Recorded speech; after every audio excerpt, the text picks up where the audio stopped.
repeat the non-conformist oath. I promise to be different. I promise to be unique. I promise not to repeat things other people say.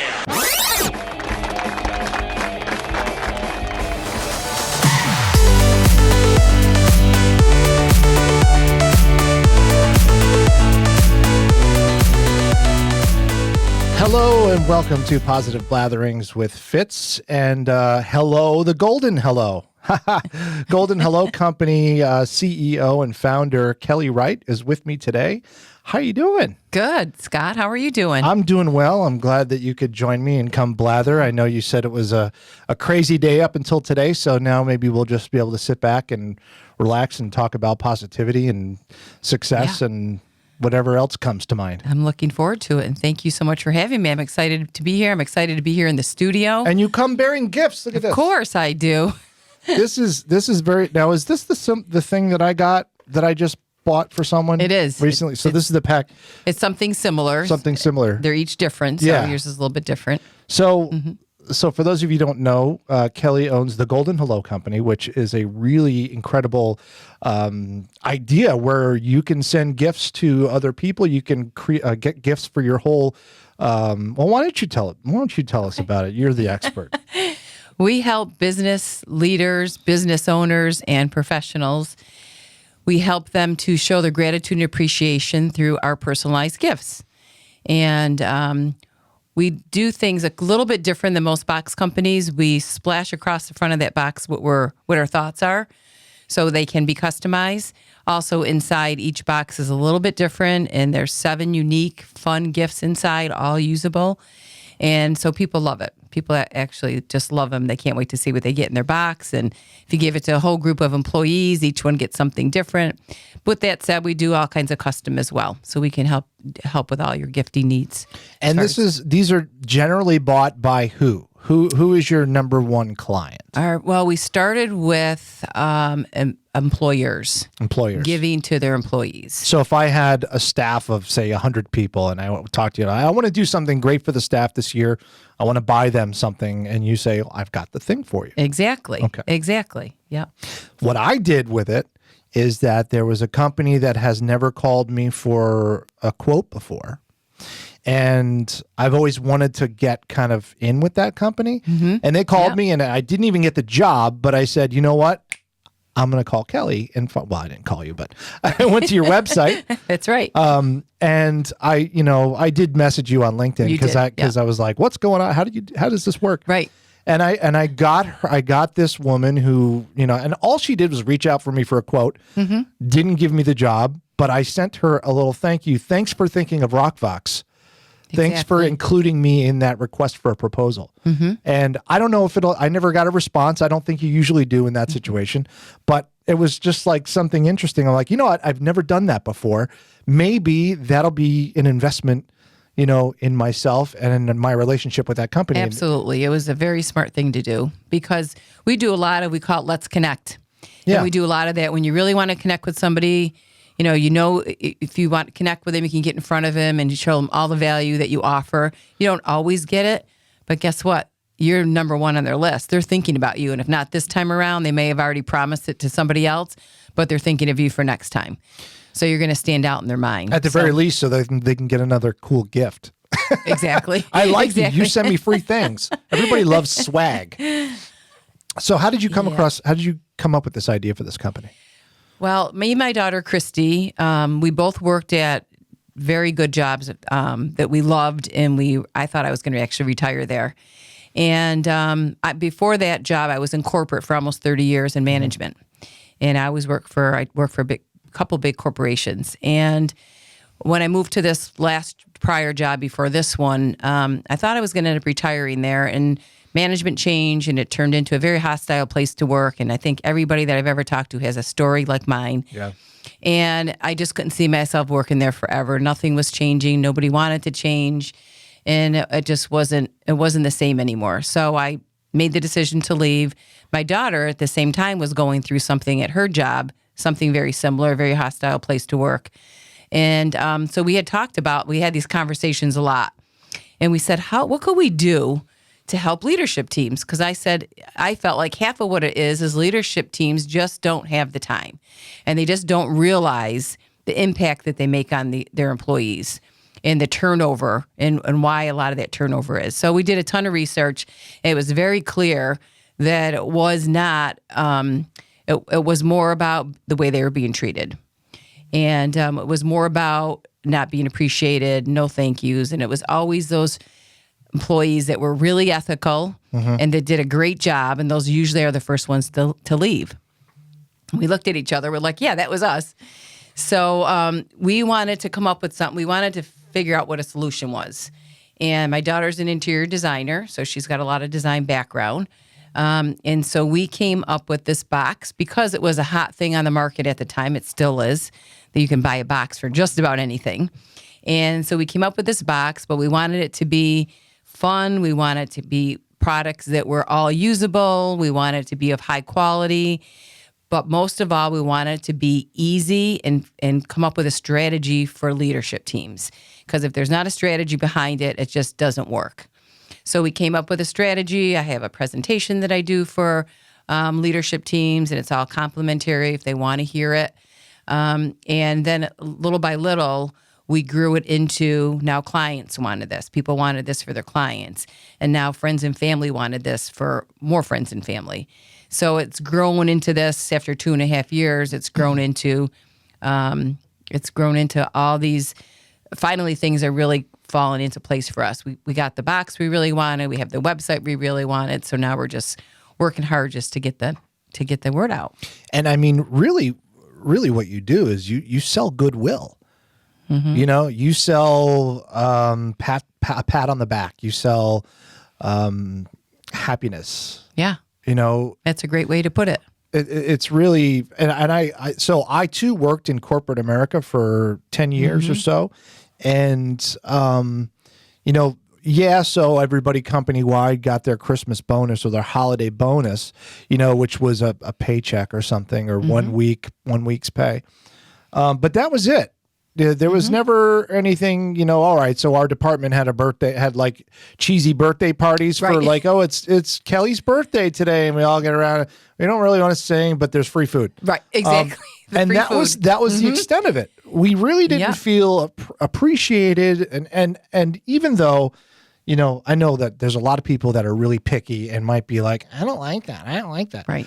But still, when it's the thought that counts. It's the thought right? that counts. Yeah. Now, if this team that is your management team and they are going over and above to get everybody something, and there's a little thought, and it's not cheap. This stuff is not cheap.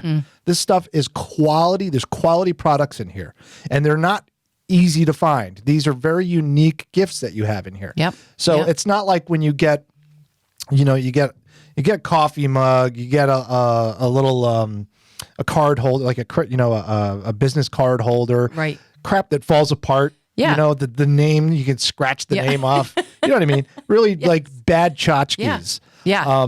But this, you get a nice, you know, this arrives. Look at this. It's classy. This thing arrives at your door and you're like, ooh, what's this? I got a secret admirer. Oh, it's Joe from management team. But that's cool. Thanks, Joe. It's so true, though, everything you just said. I mean, so many times, I'll talk to leadership teams and I'll like, what is your appreciation strategy for your employees? And they're like, oh, I don't know. We do lunch for everybody. Right. And I'm like, anything is nice, is appreciative, but food goes away fast and people forget fast about the food. Plus you've got like food allergies, and this one can't have that, and this one can't have that. And they spend a lot of money on food. We all know how much food costs. Yep.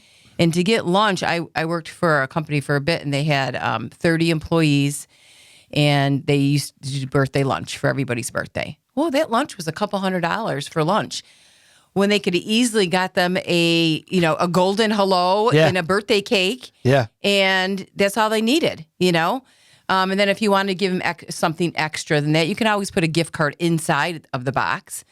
A gift card alone isn't thoughtful, but a gift card inside of a box with gifts in it is more thoughtful. Yeah. So, but the other thing that you talked about is the tchotchkes. I love that because most companies, everybody has marketing and we all need marketing pieces. We all need marketing swag. But some of this marketing swag that they want to give out, what do you do with it? I take it, I go home, it goes in my garbage, I give it to my grandkids. So I have one example of a tchotchke of marketing swag that has lasted me. All right. This. I don't know if you could see, if I turn it the right way, you could see the Carnival Corporation flag on there. That's Yep. Oh, yeah, I can the see it. owners Yes. of Carnival Cruise Lines. This was at like a conference that they do for all the casino departments. Okay. Now the casino department is like the number one revenue department. I bet. So they got money. Yeah. So they got a Yes. budget, right? So it's just for business cards. I've had my cards in here for, I got this in probably 1999. Oh my gosh. So I've had this a long time. Yeah. But out of all of the things that I've gotten through all of my jobs and all of the corporate events that I've gone to, one thing has lasted. Right. Just one. A really nice piece of quality. And it's only that you mentioned that we're talking about this that I remembered that that's what it was from. It's just my wallet now. Yeah, I mean, it's amazing. People spend a ton of money on these tchotchkes, and people ask me all the time, can I give you our coffee mugs or this or that to put in the box? And I'm like, I can do anything you like. This is my thought. This is our philosophy around it. If it's for a welcome to the team, what I would prefer that you did was give out your group of swag, give it to them at one time. Mm-hmm. You give them a gift another time. Don't combine them. But if you have to combine them, then put 3 or 4 really nice quality items in there at the most, and then include them. Then we have a bigger box. We put them in there. We make it look all pretty. Sense. But I said we don't accept them for any other, no birthdays, no anniversaries, because anytime you're branding yourself in that box, it's no longer a gift. It is your branding. It's marketing. Yourself. Yeah, It's marketing. So, and that's not what we want our clients to do. We want them to truly give a birthday gift, truly give a work anniversary gift, or whatever the occasion may be. So, I try to, when I'm talking to leadership teams and business owners, I'm trying to, when I ask them what their budget is, they have no idea. So I'm trying to save them money other places where it doesn't make sense, and put it in a place. Maybe it's not our golden hellos, maybe it's something else, but put it in a place that it does make sense and then it is meaningful, and stop wasting money on all this stuff. You know, it's just crazy what they spend their money on sometimes. So you typically are dealing, besides, small companies, small business owners, where it's the owner that takes care of everything. You generally are dealing with the human resources people, what's that called now? Yeah. Learning and development, I think. Is that depends on the company. The company? Depends on the company. Because I remember it's like gone through these phases. Yes. Like it was employee services, and then it was human resources, and then it's become like learning and development and leadership management or whatever. What's the environment like in corporate America today? What is the mood that you're finding? It's funny that you asked that question. So people always ask me, how can we help you? Who do you want to be introduced to? And I always say, when you hear somebody in a business, usually it's a marketing person or an HR person or the business owner themselves, to say, we want to think of some unique gifts to give our employees or clients. Mm-hmm. Those are the people that I want to be connected to. Because if I'm connected to, I'll talk to anyone, but if they're not interested and their heart's not attached and into this, it doesn't make sense to even chat with them, because they really have a closed mind to it. Those people really have to have an open mind to wanting to give and really truly wanting their employees to be happy and build that trust, build that loyalty. Yeah. And if they want that, and then they're interested to talk. But if they have no desire to do any of that, that's absolutely fine. But that's not the person I need to be introduced to. I feel like it's, how every company, there's that one person, it's a secretary or it's somebody that is, always kind of takes the lead on those things. Let's do a Secret Santa. Right. Let's, I'm going to organize this. Those are the people that you need to talk to, because they're the ones that have the ideas. Exactly. They're the ones that know everybody, so they know what people are into. Yeah. And so they want to have fun at their job. They want people to get along. They want it to be a team atmosphere. Yeah. Those exactly are the people that I like to talk to. because they get it. What was the research that you mentioned? You said you did a lot of research, because I assume that there's a lot of psychology and stuff involved with this when you're buying gifts for people. Yep. Some of the research was that 88% of people leave their jobs for other reasons than money. And wow, that's huge. 88%. 88%. Yes. So I think that was the Gallup poll, if I'm not mistaken, off the top of my head. I have it all written down, but so that's like disagreements, work environment. Yeah, no appreciation at all, overwork, underpaid. No gifts. No gifts, right? So a lot of it was that, and actually that poll was the one I talked about, where most of those people are the producers, are the ethical producing employees that leave first. So back up a second. Sorry. Ethical producers. What is that? Tell me about what that is. So we all know that everywhere we work, there are people who do things they're policy driven and do things according to policy. Then there's people who do not. So these are the people who follow the company policies, who are top producers, and they're the ones that are going to leave first. That has been proven fact. And then there's the other ones. 88% make up that whole number, but the top ones that leave are usually those ones, the ethical ones, the ones that are the high producers, leave first. So they're the ones that are really probably the most ambitious out of the workforce. What they're going to give the most, but they want the most in return. Right. And it doesn't. And when I say the most, I don't mean that in a sense of greed. It's from a sense of being appreciated. It's from a sense of, hey, look at how I'm working. You know, if you can't give me a promotion, if you can't give me a raise because I only just started, how about a nice little gift? Right. Or how about a thank you? Yeah. Or how about show your appreciation? Or how about, tell me what I'm doing right in front of people. A lot of people don't say they don't want that, but they do want that. They want the recognition, and they want it in front of others. And it's not just slap me 5, walk by and give me a high five. Right. It's, hey, John, you took such great care of the customers. I talked to him on the phone, and they said you were so knowledgeable, so caring, so friendly. You were great to work with, and they're coming back just because of you. That's what they want to hear. Yeah. Because that person will work so much harder for you when they know you recognize them and you said it out loud, and you just didn't slap them 5 and say, great job. Great job this month in sales, especially with salespeople. Yeah. Especially with salespeople, because they always tell you you're as good as your month, which is horrible to tell a salesperson that. I was a salesperson for many years, and it's horrible to tell your salespeople that. You're only as good as your month, because then if you have a crappy month, you feel horrible about your job. Yeah. No thanks, September. If I'm as good as September, right? No, not good at all. Exactly. Can you think back to when you said you spent many years in corporate America. Mm-hmm. Think back, if you can, to one of the first times that you really ever felt appreciated in a job. Can you even remember it? Yes, I do remember very clearly. I was working at Sears and Roebuck's. I worked there for 8 years. And at the time I was in sales. And I was a decorator for a while. And then I moved to the furniture department and sold the furniture. I loved it there. The job was lots of fun. And they gave me lots of freedom. Our whole group of people, they gave us lots of freedom. And so I'll never forget, they called me up and said, you were chosen for the #1 customer service person out of 250 employees at our store. So we're doing a gathering for each store in Rochester and Buffalo and Syracuse. And we're doing a gathering for all those that won this customer service award. We're having a party just for you guys.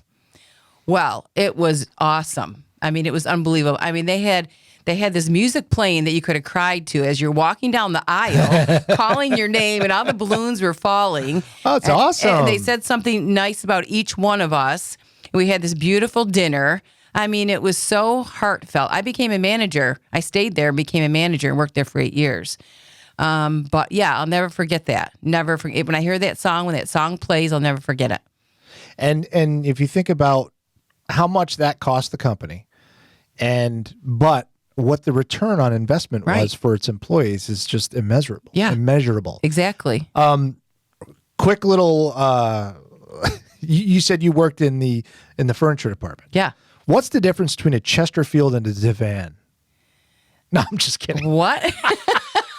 What? You know what the hell's a Chesterfield? No idea. What's the difference between a Chesterfield and a bureau? No, those are moving on.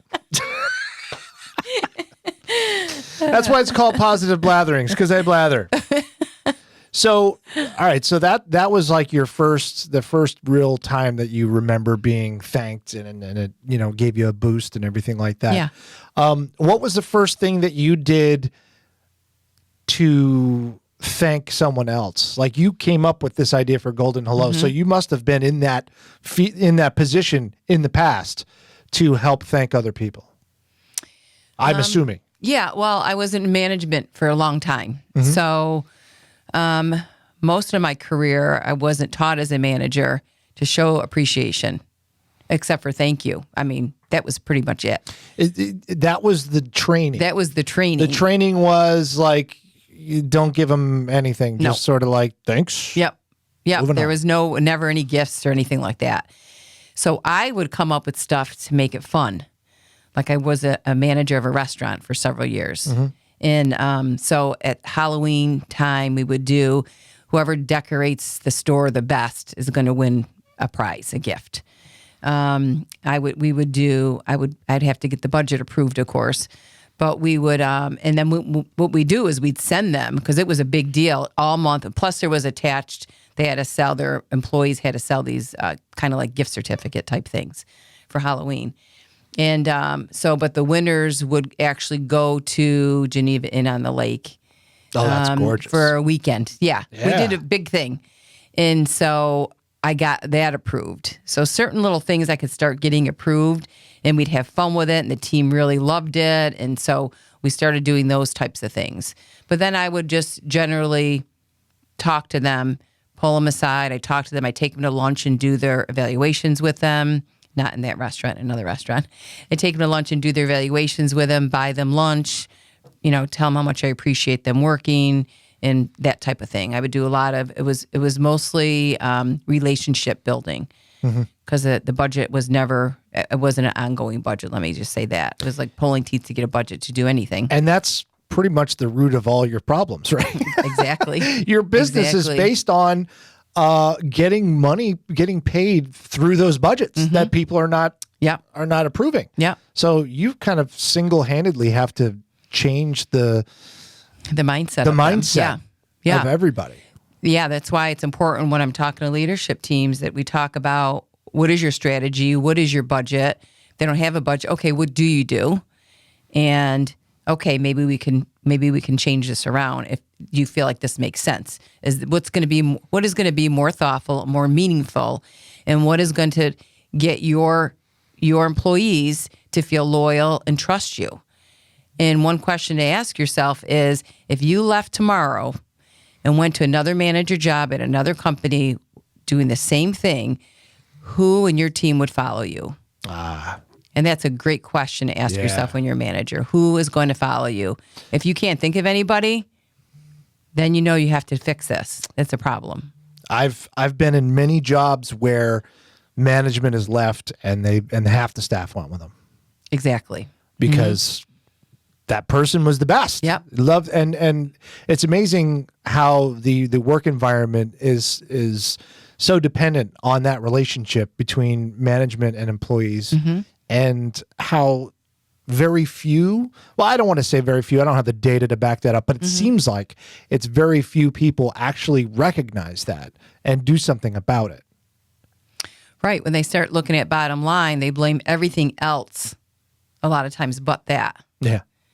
And if they see they're deficient somewhere, they don't blame that. They don't look at that. It's like the last thing they look at. Not everybody, but in general, it's the last thing they look at. They always want to blame other things. Sales guy didn't sell enough. First person to blame is a salesperson, But if they could just step back and look at it and say, okay, let's really have a strategy. And we give them all kinds of ideas on what to do that don't cost anything. Handwritten note to people, it goes a long way, a handwritten note. And there's so many little things you can do. And I always tell people, okay, it's a difference between handing somebody a $5 Starbucks, or not even $5 anymore for a coffee there, but $10. That's just the creamer. Yeah, I was going to say $10 gift card for Starbucks to somebody, or literally going there, buying it, and handing it to them, their favorite coffee. Right. It's a totally different relationship. Oh yeah. You know. Yeah. Or the other huge one is building that meaningful connections through milestones. Someone passes in their family. That's huge to a person. And if you don't recognize that, you're not building your relationship. When it's their birthday, it should be a huge thing. When it's their work anniversary, another huge thing. When they buy a house, when they have a baby, when they get married, those are all milestones that really connect people together. And if you miss those things, and the hardest part for leadership to do is to be consistent. So if you do one and not the other, you're hurting yourself too. So that's where we come in to try to help. Right. To make that, we make it consistent for you. If you give us the reins, we make it consistent, for you. So, all those milestones really make a huge difference. Well, speaking of milestones, so you're how many years in business now? 3? It'll be 3 in April. It'll be 3 in April for Just Golden Hello Company. Yeah. Yeah. What was that? What was the road to starting this business like for you and your daughter and your family? It has been crazy. Especially with the pandemic and everything in yeah. the first, couple of years. That's tough. Yeah. So I have a family of entrepreneurs. So my husband and I started a landscape business 35 years ago, and I still do the books for him. And it's a very small business. It's him and one other person. This year he's by himself because he can't find any help. And my daughter owns a pottery painting shop in Fairport. We all 4 of us created that shop with her, and she runs it and owns it in 13 years, 13 and a half years. And then Christy owns her own barber shop, which she actually just opened this past March in Brighton, and she's doing very well. And then Christy and I started this in 2.5 years ago. So it was... It's in the blood. It's in the blood. So we've had a lot of help and a lot of, their business experiences as well. So we've had a lot of help with that, along with our coaches. We have had 2 different coaches, which was very helpful. But it's been a ton of fun because my daughter is a riot to work with. And, she's 33, so she's really very practical thinker, knows what her age group likes. So it's very helpful to me. And then I know what my age group likes, so it's very helpful to her. So between the 2 of us, we're always on the same page with everything. I'm the risk taker, so she has to rein me in sometimes. I'll be like, let's try this. She's like, oh, hang on a second. Let's get to this milestone first, So she reins me in, so that's a good thing. I need that sometimes. And sometimes she's a little too tight, so I have to kind of loosen the reins sometimes for her. Yeah. But it's been a journey. We've learned so much. We've had so much great support, but it's been quite a journey. We started off with a different box because we couldn't afford the box we really wanted, which was our box that we have now. We started off with one, actually we had 2 websites before the one we have now. Just trying to find our way to see what we needed to do and where we were happy. And once we finally got to this box and this website, we like to take a deep breath. Now we're like, oh, this is what our vision was. This is where we are. So now it's really just spreading the word to, try to help build meaningful connections with people. Yeah. But it's been, with the pandemic, we don't know if it helped us or hurt us because we were so new at the time. Yeah. So our sales just keep growing. But maybe they would have grown faster if there wasn't the pandemic, is what our thought is. I had the same issue. And it was hard to know really. My numbers changed for the different things that I do. One of them went way down and the other one went up. So it kind of evened out, but it was still based on previous years. The trend was like this, and then it kind of went like that. Right. And you don't know, but because anything that happens within the first 5 years, you're just kind of like, I've got no data to go on. So you're guessing everything, So you guys have started a lot of businesses. What's your process for when you got an idea and you're like, hey, this is going to be a great business? You have like a standard set of things that you do, like goals, or like how do you do that? That's very daunting. Yeah, it is. But I think we do some pretty basic stuff at first. One is, of course, do a bunch of research, and sometimes too much research is overkill sometimes. And sometimes, it's hard with that. So we just try to get an understanding and then try to figure out, okay, this is the problem. What's the solution? What are we going to do for the solution? And then we, look at numbers, try to figure out numbers. Where do we need to get there? We don't want to put a ton of money into it up front. We never believed in putting a lot of money in up front because it's scary to begin with. And how we're going to work this with our other jobs, because we've all had other jobs and started this business. So how is that going to work?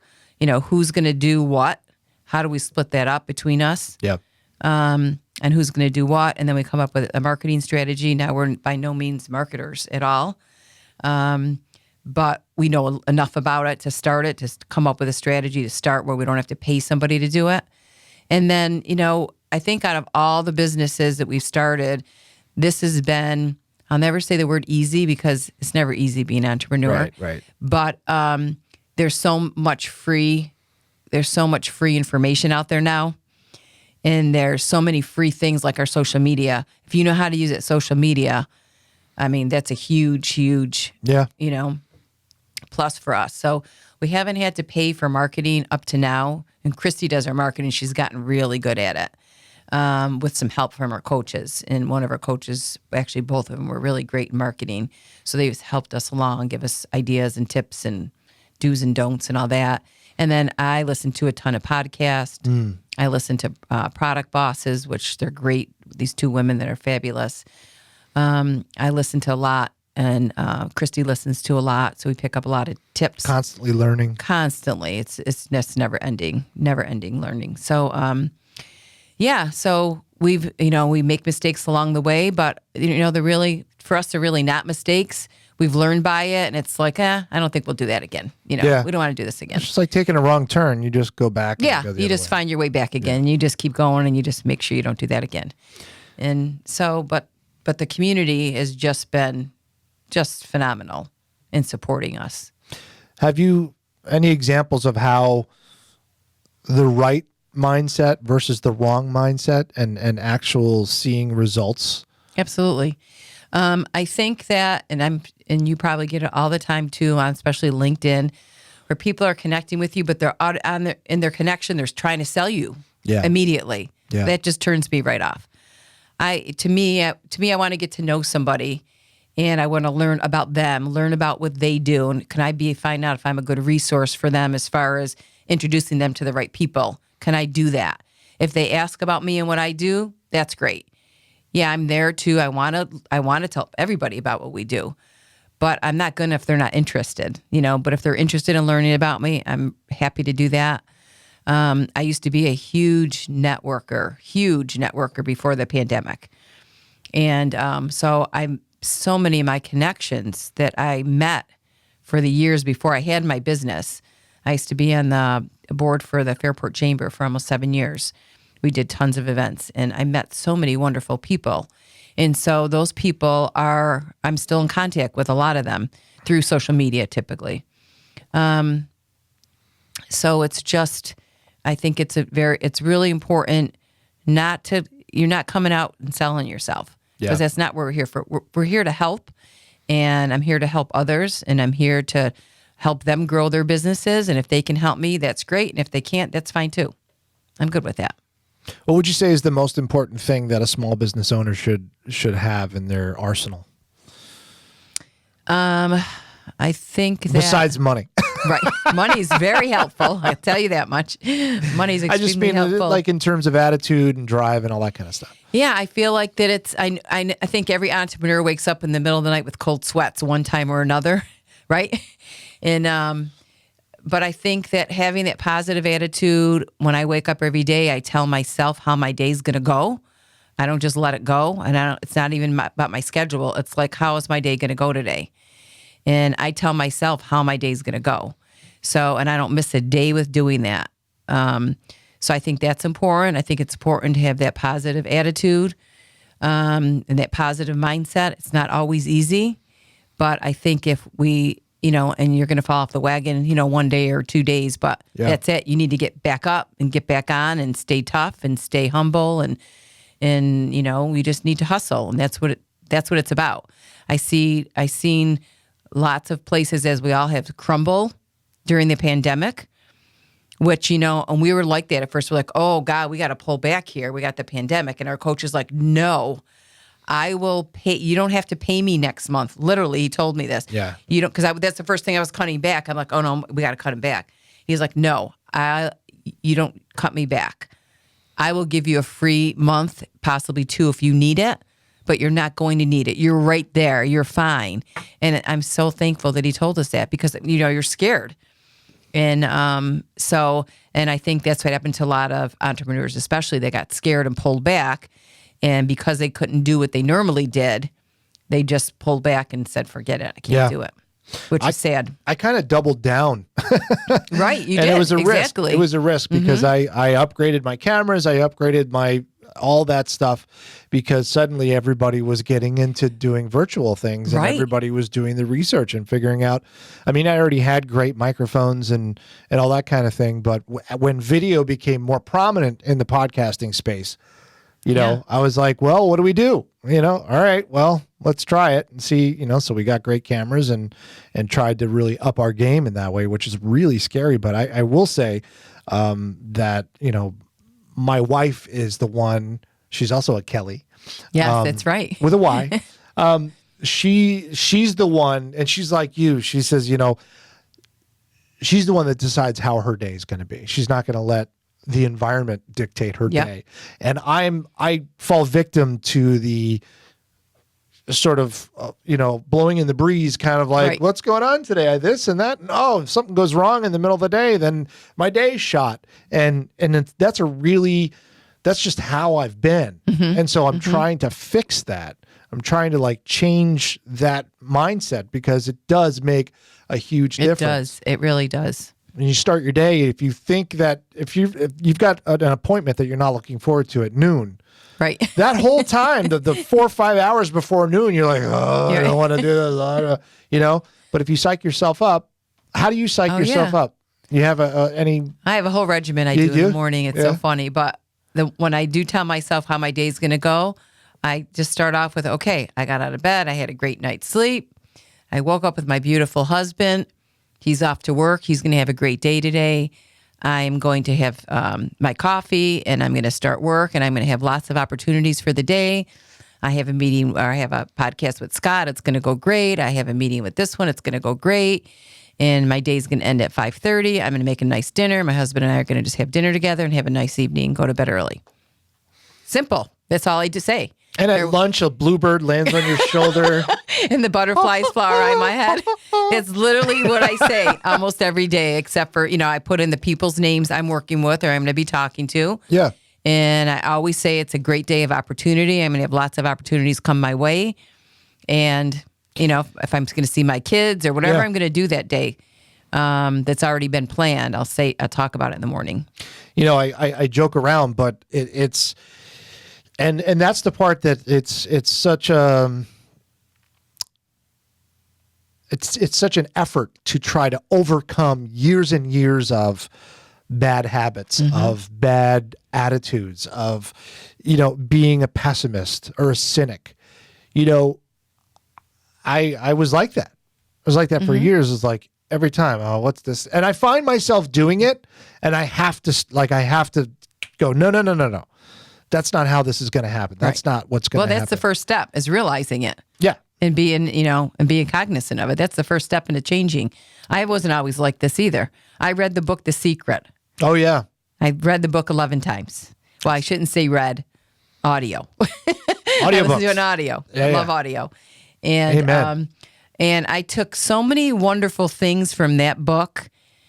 And one of them is gratitude. I say at least 100 gratitudes a day in the morning. It's part of but that's helped me so much. I've been doing this probably going on 3.5 to 4 years now. And, and it's so much about that, the auto suggestion, the creating those habits of being in a state of gratitude all the time. And that's the part that I always will forget, that I will get into my daily routine and my rut and this and that, and then I'm wondering why things are going badly, and then I realize, wow, I haven't been grateful in 3 days.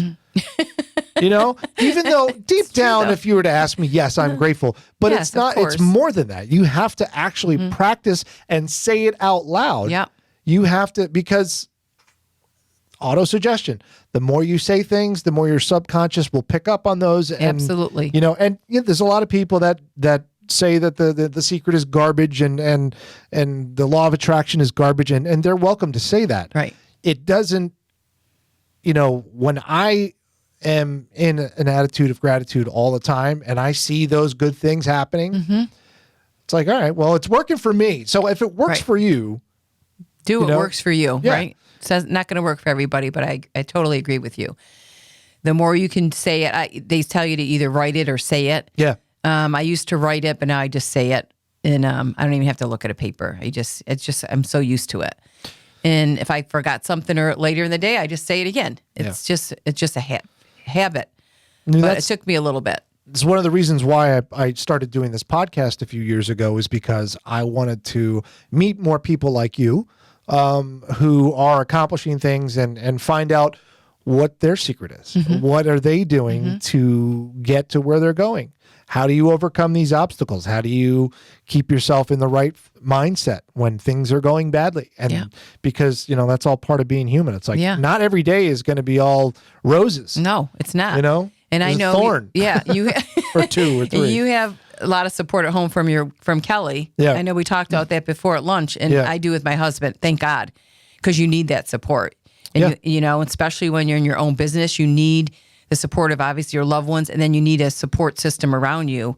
You know, so all that networking is helpful because I have a whole support team besides my husband. But you need that spouse or loved one to help push you along sometimes, because it's like, should we do this? You know, Monday dinners. I'm like, okay, honey, should we continue to do this?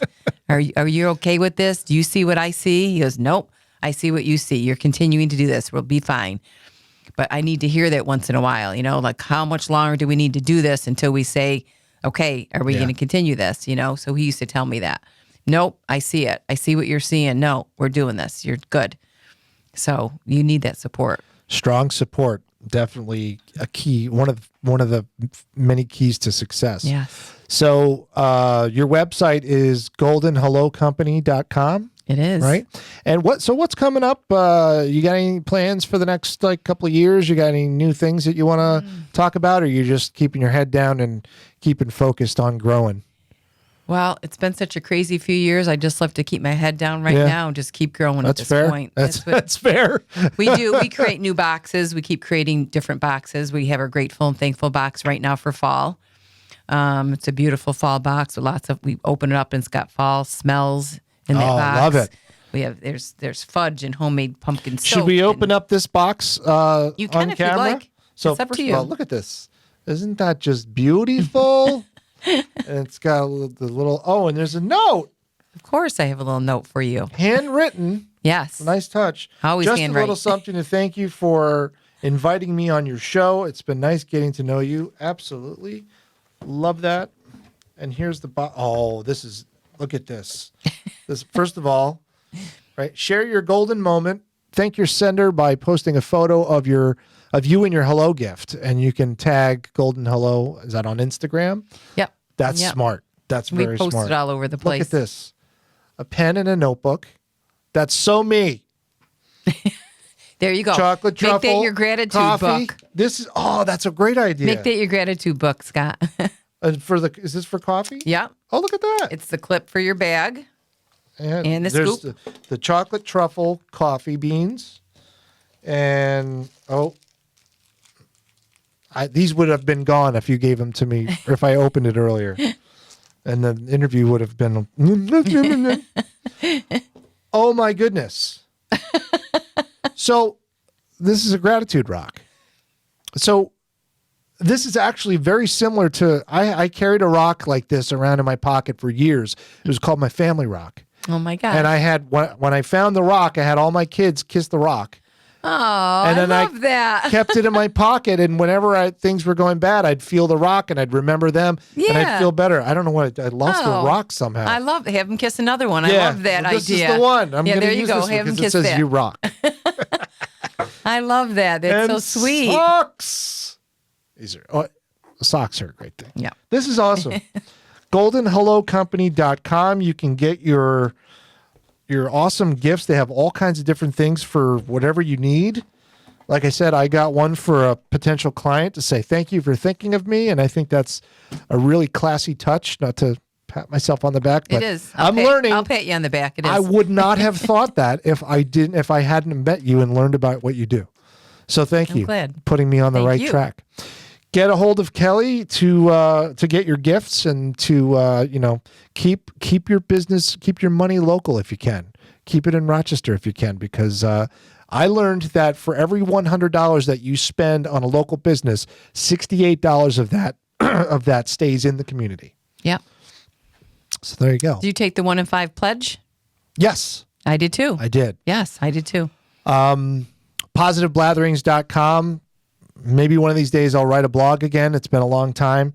And of course, rockvox.com for your podcasting and various other video production needs. Kellie Wright, thank you so much for coming. I appreciate it. It's been a blast. Scott, thank you so much. Thank you. I appreciate it.